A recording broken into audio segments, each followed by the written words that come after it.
Episode 66. Did not finish.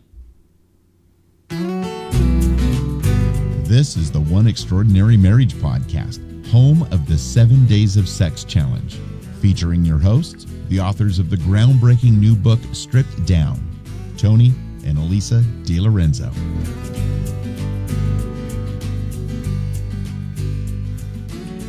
Welcome back to One Extraordinary Marriage, where we talk about life, love, and the pursuit of intimacy. You're here with Elisa DiLorenzo. And Tony DiLorenzo.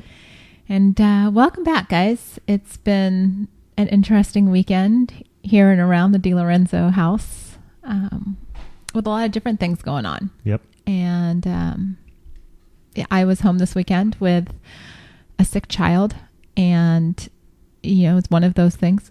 Okay. Tony, speak directly into your mic. Oh, please. I'm getting all this sign language and I can't figure out There we go. Thank you. what the pointing thing is. There we go. Tony had the Solvang double century this weekend, and so he took off Friday morning, and Alex came home from a movie with a friend Friday afternoon after school and had the glassy-eyed look of a boy who is not going to have a good weekend. Yeah. And sure enough, he was out for pretty much the entire weekend. He's still not 100%, and it really just forced me to slow down because with him sick and Tony gone, it was just kind of one of those, we just sat around and watched movies.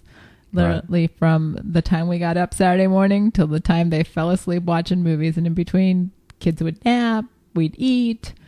But we don't have, we've turned off our cable now for how many months has it been? Since the beginning of the year. Since the beginning of the year. So we don't have cable. We don't have cable. So fortunately, it was very just fortuitous that Abby, when she and I went to the library earlier this week, she'd picked out a ton of movies. And I'm like, because I had originally said, well, you're not going to be here, and we'll watch a few extra movies. Sure. Well, we went through all of those and the ones on our shelf, and we just really laid low because with Alex just out of it completely, there was no way we could go anywhere or do anything. I didn't even leave the house until you came home this afternoon. And, you know, God bless Abby. She was actually good all weekend up until you came home. Yeah. And then it was the 2-parent thing. And suddenly we're back to, her roller coaster of behavior. Emotions. But I do have to, little shout out for our daughter. She is reading, she has a Dick and Jane treasury. And those of you that are, older like we are, probably remember learning how to read on Dick and Jane. And so tonight she, pulled that as one of her books off for us to read. And lo and behold, she starts picking out the words. Yeah. And she just wants to keep, of course the stories are all of like 3 pages long, but she's getting it and she's seeing the word building. And so very excited. Little shout out for our daughter. She is, breaking that reading barrier and getting into it. And so it's quite exciting. Very. That was the highlight, I think, of the weekend, because overall it was not a great weekend. And it's really going to be kind of what we talk about. Yeah. So do you want to share Solvang? Sure. So I've been discussing that I've been training for the Solvang double century, and this is a double century that I have completed 3 times in the last 4 years. Mm-hmm. So this was going to be my 4th year going. And we've just had crazy weather here in San Diego recently. I mean, it's just been a lot of rain. It's just sort of crummy weather. And, it ends up always happening right on the weekends, too. Like, we've had these great weeks, and then on the weekends, we just have crummy weather. So what ended up happening this week again, we had some rain last weekend. Actually, we had some rain during the week. This was just a wet week. Yeah. And then we were going into the weekend, and the weather kept changing. Is it going to rain? Is it not? Well, my group of guys, we all decided to head up there. It's about a 4-hour drive from San Diego to Solvang. And we decided to head up on Friday thinking, you know what? It's calling for about a 40% chance. If it happens, it's calling for showers, scattered showers. Let's go for it. Friday was absolutely beautiful. So we figured, wow, if we can hold this off for Saturday, we'll have a great ride. So we decided to take off at 6 a.m. under beautiful skies, nice 40-ish degree weather, which is typical for this time of year, and just started rolling. through the Santa Ynez Valley, which is, many of you know of the Santa Ynez Valley, it's a great wine region here. Beautiful, beautiful, just wineries and, gosh, vineyards all over the place. Gorgeous. And we've had so much rain. Everything is just green as could be. And actually even some mountains out farther east, and I don't know which ones they were, but they had snow on them. It's pretty amazing. I was like, wow, from the earlier storm that we had.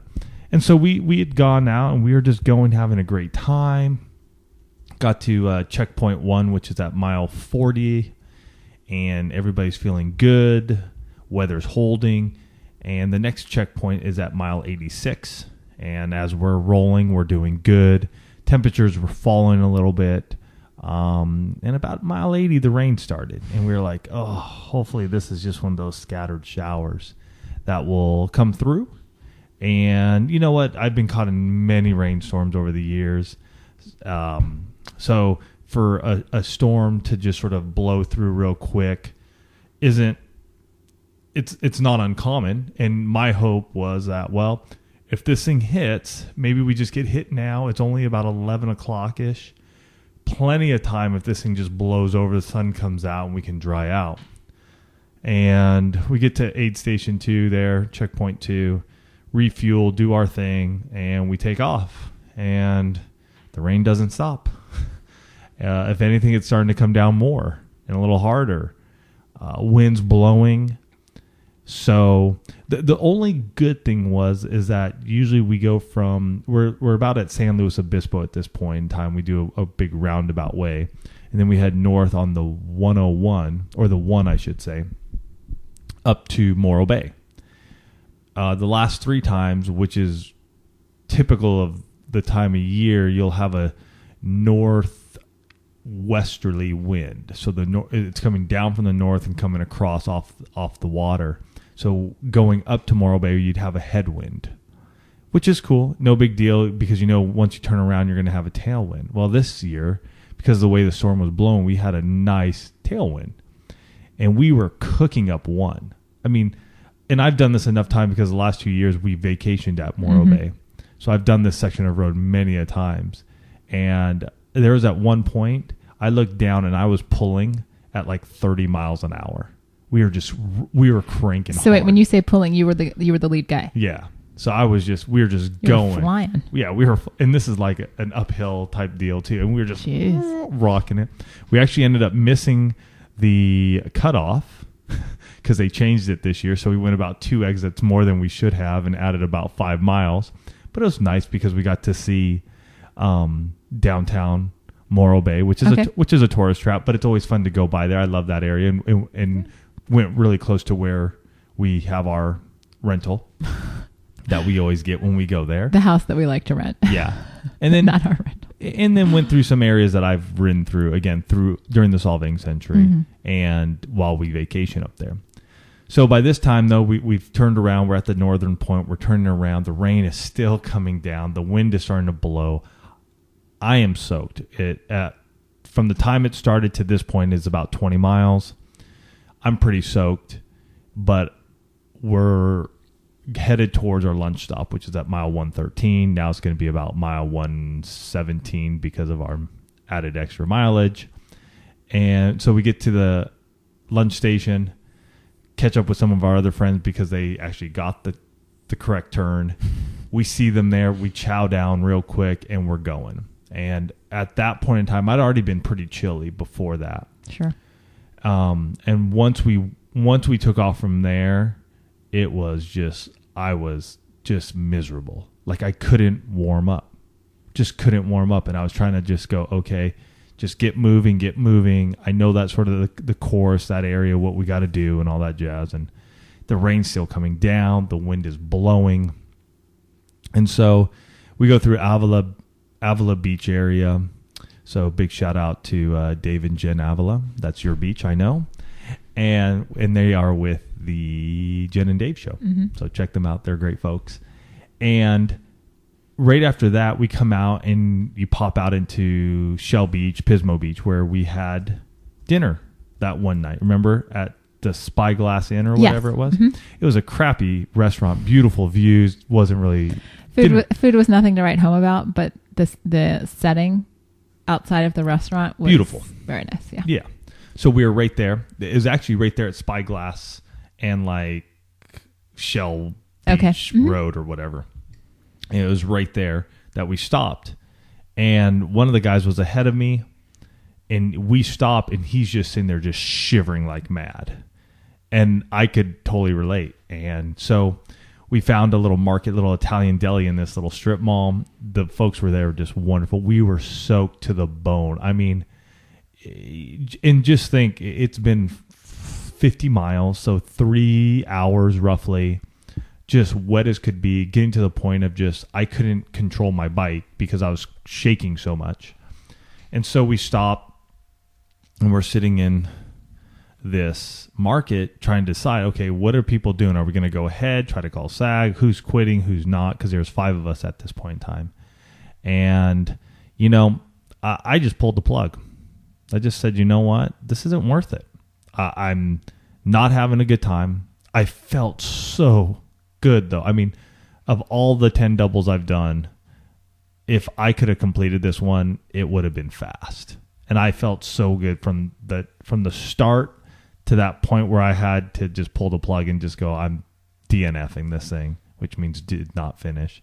I felt great. Like, legs felt great. Mentally, I felt great. I just couldn't stay warm, you know, because of the cold and the wet weather mainly. So it was pretty tough, though, because when you're out there and you train up for something like this, like I have over the years, and you know what you're getting into, it's sometimes hard to just learn from stopping or learn from just quitting, which is what it was. I quit the event. You could be in your mind going, no, you did great, Tony. 'Tis true. I totally know where you're going at, but I quit this event.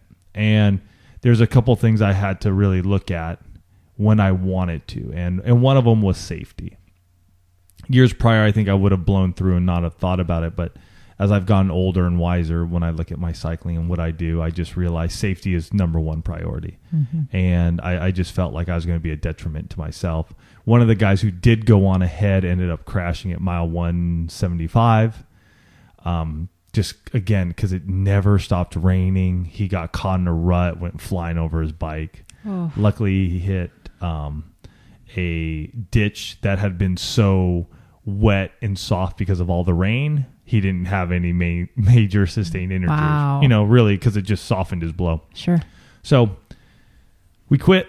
3 of us did, and then the fun began as trying to get a ride, 50-mile ride back to our hotel, and that took about 2.5 hours. Yeah. I kept seeing these posts on Facebook. I'm like, okay, he's already called for support, and he's still waiting, just out there. But it was one of those things where that, coupled with some emails and conversations we've had with other people this week, really got us to thinking about the whole did not finish. When you walk away from an event like the Solvang Double Century, or, those of you that have attempted the 7 Days of Sex Challenge and haven't been able to complete it, where you've had, you've attempted maybe an entrepreneurial endeavor and it hasn't worked out, and you're like, oh, and there's part of it that says failure. We start self-talking all of this, like Tony just said, I quit. In the interest of my health and my safety and well-being, I had to make a decision. And a lot of times those are the same criteria that we have to use in our lives. When we're making decisions on, are we going to be able to complete the 7 Days of Sex Challenge? Well, somebody is sick or somebody's out of, and we can't do it. Mm-hmm. Or, we've tried this enterprise and it's just not working the way we thought it was going to. And we have to come to a point, we get to that crossroads and we have to make a decision. Is it worth going on? Mm-hmm. Are the potential gains, do they outweigh the potential risks? And I think a lot of times we get so wrapped up in the self-talk of, oh, I'm going to be a failure. People are going to think I failed. People are going to, people are going to talk about me. People are going to say, oh, you didn't complete it. Oh, she said she was going to do this and then she didn't. And the reality is that is all outside of us. Mm-hmm. If people want to have those perceptions, if people want to say, oh, you didn't complete the 7 days of sex challenge, well, I've got news for you. The fact that you even attempt something like this speaks volumes about who you are and what you're willing to do for your marriage. When you try something new, I will give you a guarantee. It is not always going to work. And you have to decide what you're going to do and how you're going to handle those times when it doesn't work. Are you going to allow the self-talk? Are you going to allow other people's perceptions to color how you're going to move forward? Or are you going to say, you know what, let's take a look at this and let's see what we learned. Tony's done solving. This was your fourth year? Fourth time, yeah. Fourth time attempting solving. And so he said, he knows the route. This is a place where we vacation. When we're up in Morro Bay on vacation, he will, go out and do parts of this ride. This is a ride he knows pretty well. Granted, they changed a turn on him this year, but for the most part, this is not unfamiliar territory. And yet he was dealt a set of circumstances this year that he hasn't had to face on this particular ride before. I don't think you've had rain like this on solving. I haven't had rain on any doubles. I've had extreme heat, but I've never had rain. Okay. Well, then it's an entirely new experience on a double. Yeah, on a double, yeah. And, I'm so proud of him for making the decision that it wasn't worth it to try and complete this. Because, if he's shaking at mile 130 because he can't get warm, and then we're, not that there was any sun to speak of, but the temperature is going to start dropping. Oh, it did, and the rain kept coming, so it was a good call. It was a good call. And it was pretty hilarious sitting in this market trying to get hot water, and my hand shaking so much the hot water's like splattering out and all over my hand, and I'm not even feeling it because I was so cold. I can't even imagine you trying to get on a bike like that. Yeah. How are you going to grip the handlebars? You got no feeling in your hands. Exactly. I couldn't. And we can laugh about this and joke about it. I know Tony was disappointed not to complete this ride. This is his favorite double. Yeah. And I don't know if I'll do it again. And it's not because of the ride itself. It's because of the race organizers. If I do it again, I'd just go up there with some buddies and just go do it. I know the course enough that I can just go do it. That's an aside. I know. I'm just saying that to you. But so this is a ride that he really likes. He really likes this area. And so it's not an easy decision, regardless of the outside circumstances that he was faced with this weekend. When you're faced with the decision of having to quit, of having to step away from something, it's not easy. You wrestle with that and with the implications. And a lot of times I think we overthink ourselves in these situations. We get to the point where we're so busy thinking, okay, well, what's Susie going to think? And what's Tom going to say? And, what are people going to say about me? And our wheels spin like, picture the hamster or the gerbil on the little exercise wheel where it's just like, and instead of just saying, what is the best thing for me and my family? Or, me and my spouse. What's going to be best for our marriage to move forward? And I think let's draw that into an example of like the 7 days of sex challenge. We've been doing that since last June, and we're going to have another one here coming up sometime this year. Probably. We haven't got a date yet. We haven't decided the date, but we want to do that again. And one thing I noticed, a lot of people were really down on themselves when they would go maybe 2-3 days, and then they're like, "Oh, we didn't make it." And you know what? I know where you're at. I feel your pain because I've been there before.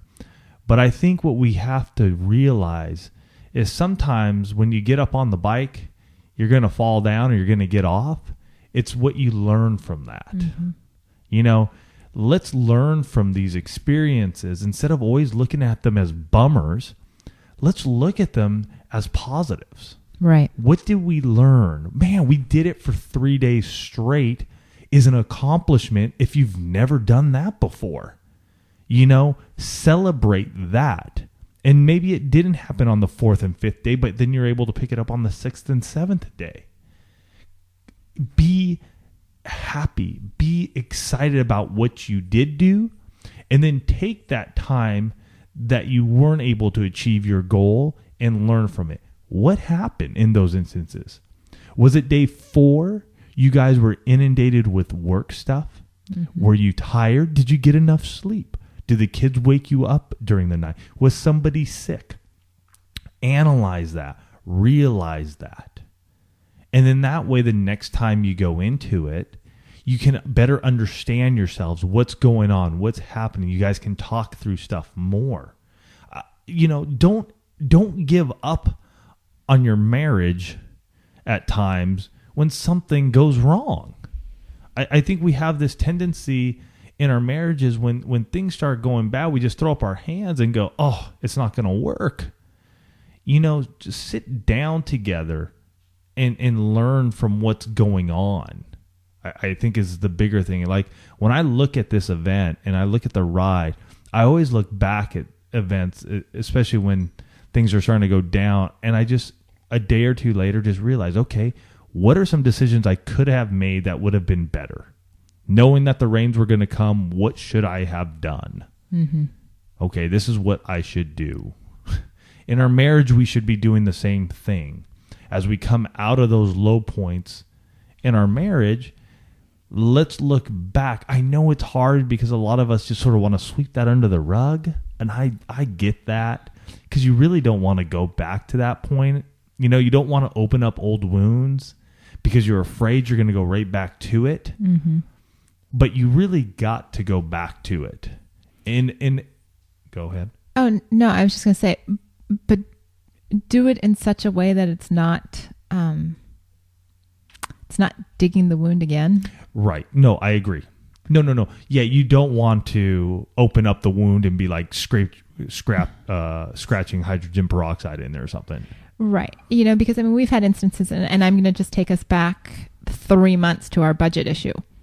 Yeah. Where in our own marriage, finances had been out of control, overspending, and that was a low point for us once again, because we had been doing well, and then I won't even say I got lazy, and it caused a real hiccup in our marriage. And it could have been one of those times where I just said, fine, you just do it all. Mm-hmm. You know what? You just handle it. And instead it was like, no, you know what? I know what we need to do. So let's just go back to the basics.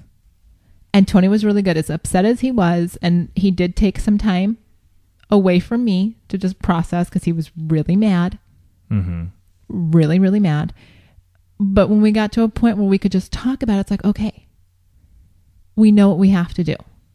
Yeah. And we're going to do this together because we know what we need to do. Mm-hmm. The foundation was there, and let's be honest, whether it's finances or, sexual intimacy or scheduling date nights, you can have the foundation and life happens and you get derailed. True. But what are you going to do? Do you throw up your arms and say, well, I'm just not dealing with this anymore? Or I don't want to, I don't want to play nice? Or do you say, okay, let's come up with a solution that we can both live with? Right. Let's figure out what we didn't do right. And if we have to tweak the system, let's tweak the system. Let's revisit this and say, how do we change this going forward? How do we get our finances back on track? If our intimacy is not where it needs to be, our physical sexual intimacy, if that's not where it needs to be, then okay, maybe you don't just jump back into let's have sex twice a week, because if it's been a month, maybe, okay, once a week, let's just get back on track once a week. Okay, now that we've got once a week going, let's get back to twice a week where we were. Because if you've been derailed, jumping right back to where you thought you should be is a big challenge and sometimes sets you up for even more frustration. Yeah. You have to take those fundamental steps, those baby steps again, to put yourself back on track, to correct where you went off the path. And it's doable. You just have to both be on the same page to say, you know what, this is a learning experience. Failure only really has a negative if you don't learn and grow from it.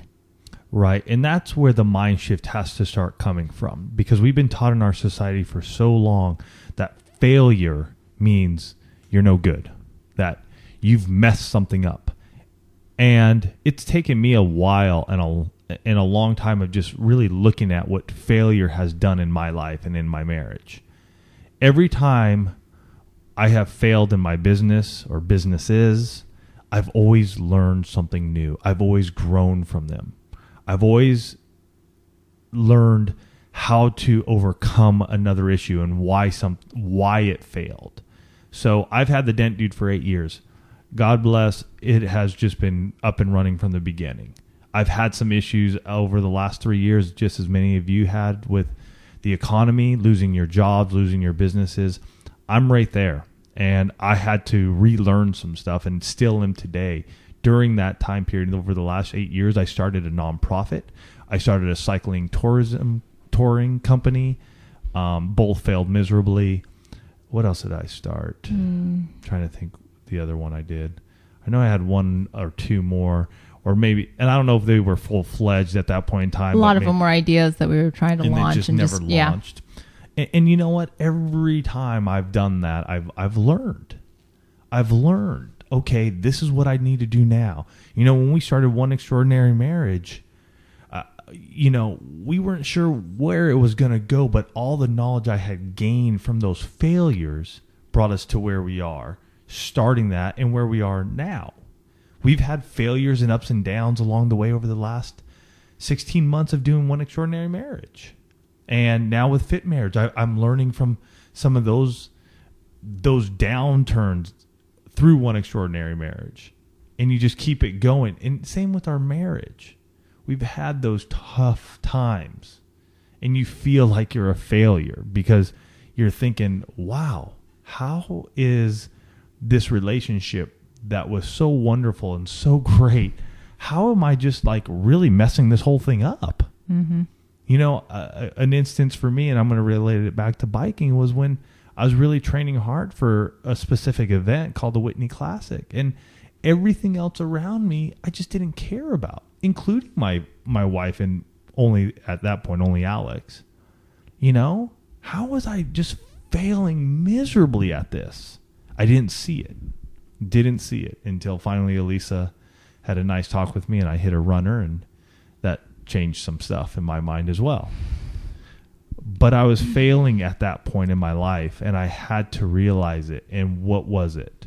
Now, do I just keep going, oh my gosh, I'm a failure, I'm never going to turn this around? Or do I learn, okay, what had I done in the past that caused this turmoil in our marriage?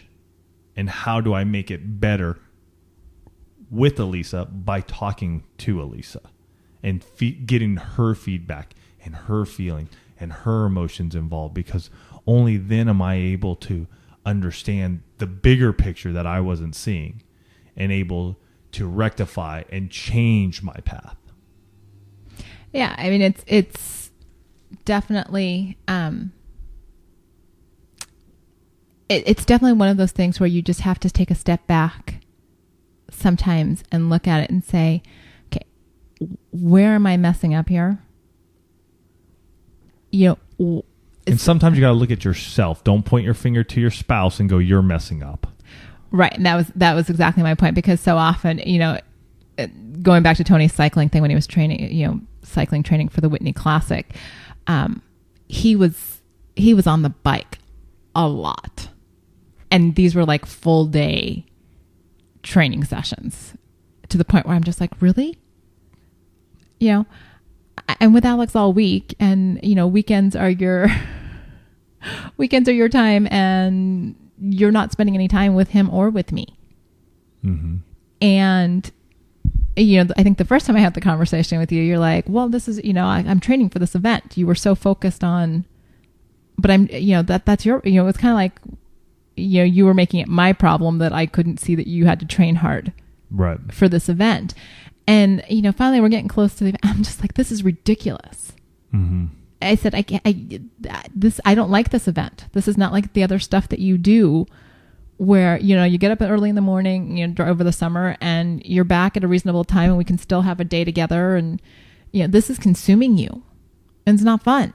Mm-hmm. And, it finally got to the point where you could see, that it wasn't my problem. As much as you had started off blaming me for it and saying, you know what, this is your problem. Right. You realized that you had to own that. It's not a blame game. It's a take of responsibility. Right. And that's, and we have to own our failures. We have to own those experiences where we don't succeed. Mm-hmm. And owning that is part of the growing process to say, okay, you know what? I didn't make this work.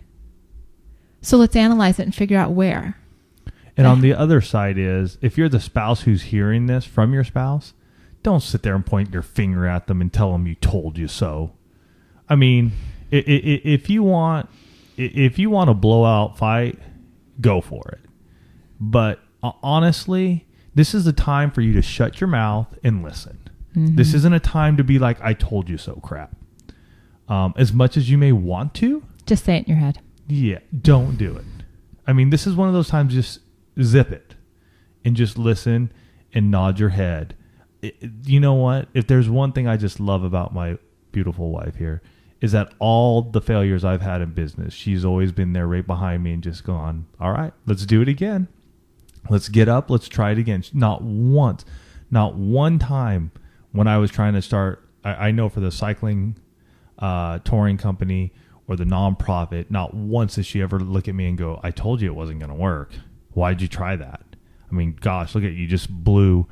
And I blew money at times, things cost money to start up. And mm-hmm. not once did she ever look at me and go, oh my gosh, you just wasted, XYZ amount of money. I told you it wasn't going to work. She just sat there. And when I was going through the hard times of having to, dissolve the corporation and then the nonprofit, she just said, okay, what's next? And I'll tell you, as a husband, that's much appreciated. Because if she would have been sitting there going, I told you so, I'm telling you, it wouldn't have been a fun time. I'm laughing because I can just imagine what those fireworks would have looked like in our house.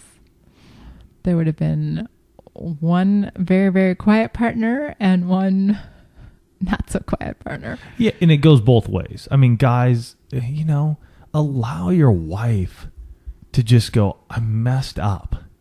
And don't hold anything over her. Dang it. Let her go. Let go of your damn control. Some of you guys are just, it just drives me nuts. Sorry. Just let go. Stop controlling every damn thing in your house. You know what? Love your wife, for crying out loud. Just give her a hug and tell her you love her. I'm just hearing it way too damn much. You guys are trying to control everything they do all the time. For crying out loud, let go a little bit, will ya? Just listen to her. She had a bad day at the house and she feels like a failure because the kids were running all rampant all over the place. She wasn't able to pick up her stuff. She wasn't able to make your meal. She may feel bad. She may feel like a failure that day. And she doesn't need your... I'm not going to say it, but she doesn't need yourself coming in and just controlling the whole situation, giving her a bunch of hard times. You wonder why you're not having sex. That's it. You wonder why you're not getting close to her. That's it. Shut your damn traps. Listen to her. Give her a hug. Tell her you love her. Get yourself in there and help her out. I might be off topic, but it's something that's been coming up a lot lately, and I felt like that was a good time to bring it in. No, I don't think you're off topic, because I do think in your marriages, you could be talking about the big things in terms of that sense of failure that I did not finish. I didn't finish a project, or I didn't finish the 7 Days of Sex challenge. But Tony's right. I mean, I've had conversations with girlfriends over the last few weeks where there is that sense of failure with, my husband comes home and the house isn't to his specifications. And so I'm getting the hurtful comments. I'm getting the, derogatory remarks. I'm getting the looks, and and I can only speak for the wives because that's who I've been talking to. Mm-hmm. But there is that sense of failure. Like I can't live up to his expectations. I'm not fulfilling my end of the bargain. And the reality is that those moms who are at home with their children have one, if not more, depending on how many you have at home, little people constantly going around and making more work for your wife, because children do not always pick up their toys. Mm-hmm. And they don't always take a nap on time, and they don't always, make it through the day without throwing a tantrum. And sometimes that tantrum comes right as she's trying to make your dinner. Mm-hmm. And, yes, there are days that you can be bummed out that you come home and the house is not clean and dinner's not exactly ready on the table. But I bet if you looked at your wife, she's already beat herself up because she knows that that's what you expect. Mm-hmm. And it's like I was telling a girlfriend the other day, some of you guys, and because I only speak to the wives about this, maybe you need to sit down with your spouse and say, here are the top 5 things I'd love to see when I come home. But if you can only get to one, like, I just don't want to see the toys all over the floor when I come home.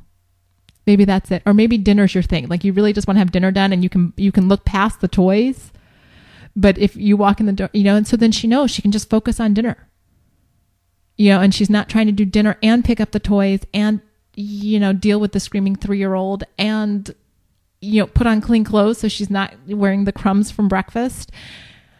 It's a lot. And when you have toddlers, there is that sense daily that you're just not getting it all done. Mm-hmm. Our children are school age now, and there are still days where I'm like, great, it's 4:00. What do I have to show for today? And I can't even use the Oprah excuse anymore because we don't even have TV. So there's no Oprah and bonbons here. Yeah. And this has come over years of working together. We've talked about it. What's important to us?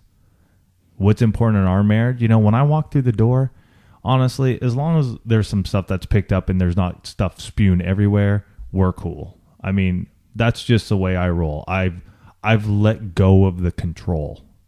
I don't need it. It's one less thing on my head. I don't want it. I don't care about it. My house could be a mess sometimes. It is often. I just don't care, because it doesn't do anything for my marriage if I'm going to be battling Elisa. Now, there are times, obviously, when we'll have little tiffs about it, like when Elisa starts piling, but that's a whole nother story. We've talked about the piling. They know. I know. They know about the piling. But it's like even this weekend. So you're gone for, since Friday morning, and yesterday was just kind of like a non-day. Mm-hmm. But I got up this morning. I'm like, okay, you know what? The kids are still in their kind of subdued states. I'm getting the kitchen cleaned up. Laundry was pretty much all done before you got home. I think there was like 1 or 2 loads left to do. The living room was picked. I was like, okay, these are all things that I can get done without inconveniencing the kids because they're still convalescing, and have it be so when Tony walks home, he's not like, really? Mm-hmm. I've left you alone for 48 hours and this is what the house looks like? Now, granted, he knew Alex had been sick, but it's not like Alex is past the age where I have to hold him the entire time he's sick. Yeah. So you do what you can.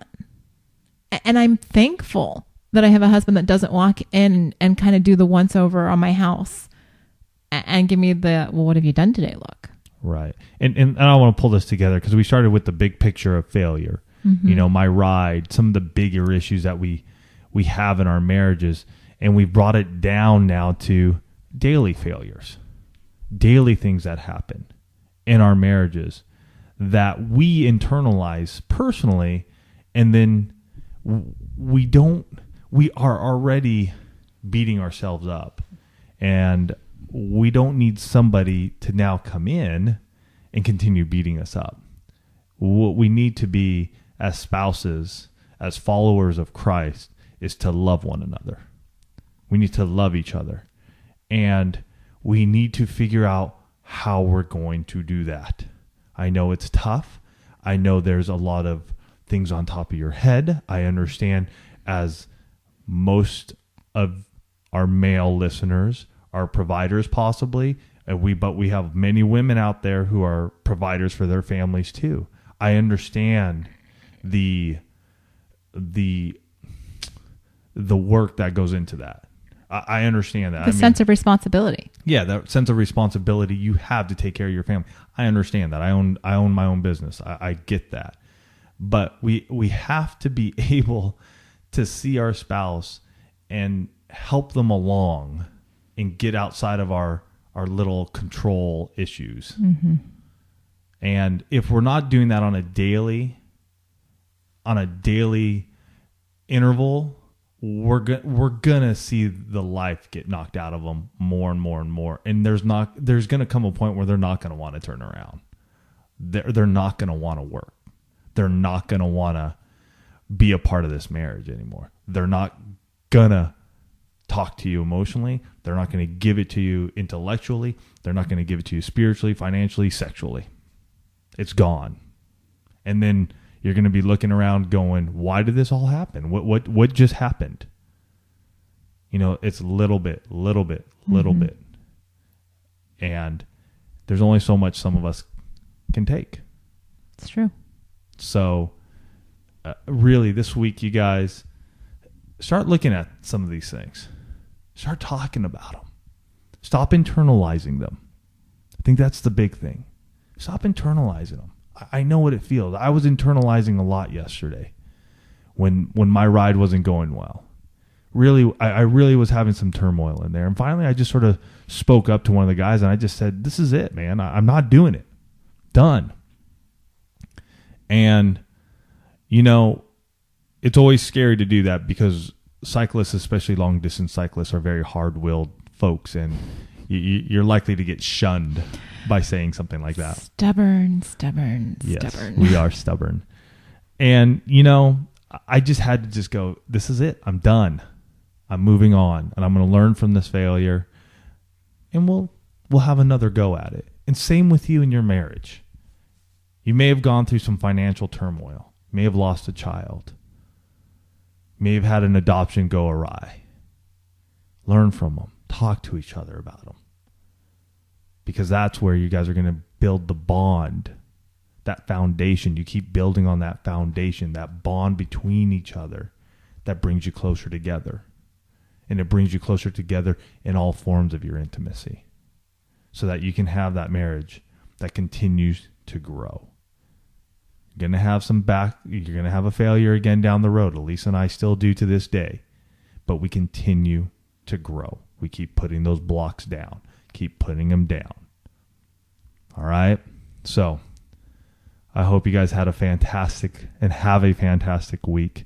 If you have to get in touch with us for anything, you can reach us at 858-876-5663. Mm-hmm. You can email me directly at asktony@oneextraordinarymarriage.com.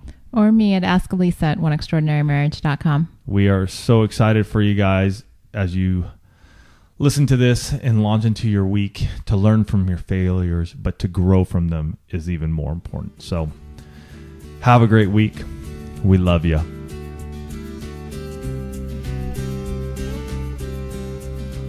Thanks for listening to the One Extraordinary Marriage podcast.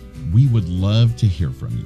You can go ahead and give us a call at area code 858-876-5663 or send us an email to info@oneextraordinarymarriage.com.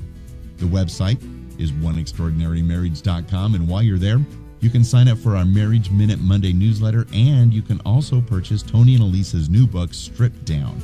It's available now in print, audio, and ebook formats. Also, the One Extraordinary Marriage podcast has sponsorship opportunities available now. If your business is interested in sponsoring this podcast, please contact us at oneextraordinarymarriage.com.